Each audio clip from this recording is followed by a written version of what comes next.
Matthew Vass, a score of 17, sir. Congratulations. Thanks, Kieno. That was awesome. I enjoyed it.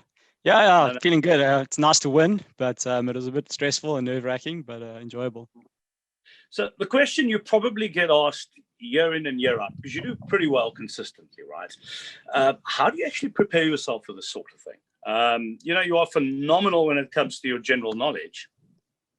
So you can't really prepare because you don't know what the questions are going to be. I mean, I've got quite a curious mind. I like reading, and I think I've just got a good memory. I just remember random things. They just stick in my head, and I can recall them when I need to. So, but I think it's also just answer the questions quickly and just guess, and especially the 50-50s, you got a 50-50 chance.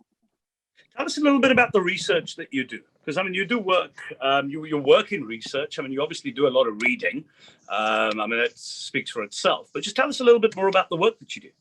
So I work for an international investment research company. So I work on the data side. So it's mainly numbers-based quants engaging with companies to provide us with information.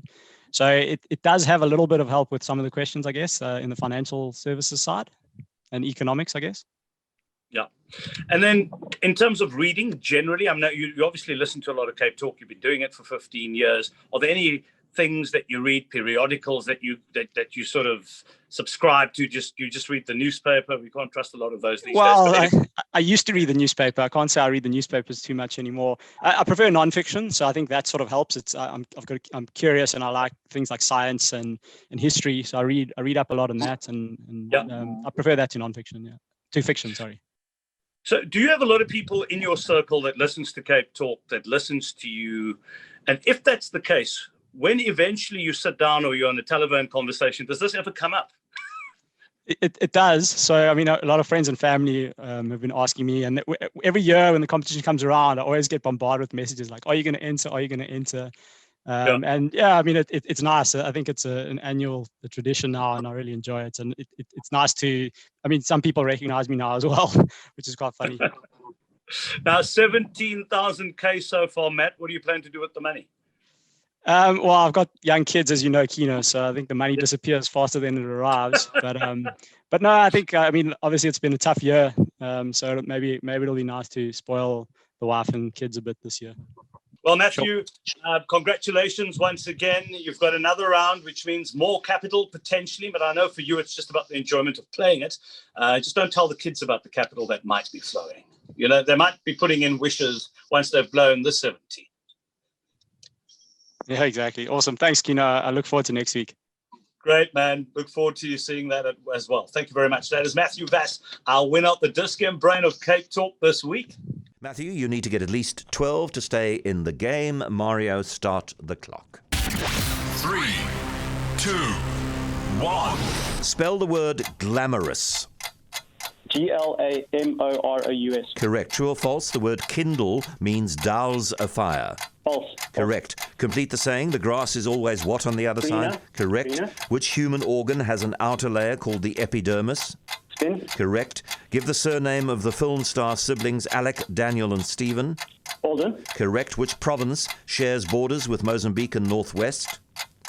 Limpopo. Correct. Which light has a shorter wavelength, red or indigo? Indigo. Correct. True or false? In medicine, the abbreviation OTC stands for over-the-counter.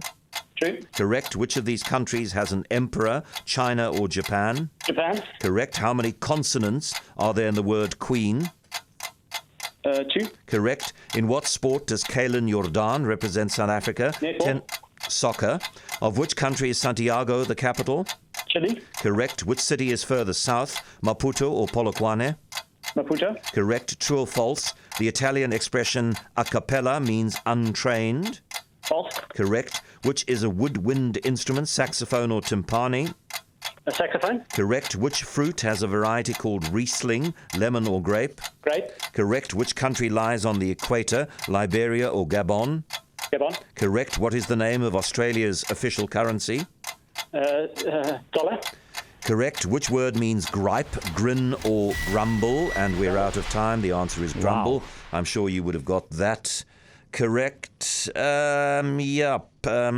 If you'd waited until the end of the question, Kaylin Jordan representing South Africa, you might have guessed correctly, but you went ahead. But it's a technique that's worked for you before. The Italian expression a cappella, do you know what it means? I think it means trained. No, it means in chapel style. And generally, if you say a cappella, it means without musical accompaniment, because that's generally the way that music was done in chapels. Timpani is a percussion instrument. Saxophone, as you said, is a woodwind instrument. Stefan. Matthew has a score of 17. Today's Dis-Chem Brain of CapeTalk, Matthew Vass with 17. Matt, you've done it again, sir. You've won 10,000 Rand. John likes me to get to the money, so I'll get right on the money. Thanks to CapeTalk and Dis-Chem, a winning mind and a healthy body. You'll play again on the final Saturday of February, and if you're still standing, you'll be crowned the Brain of CapeTalk and win a whopping 20,000 Rand. Matthew Vass with a score of 17.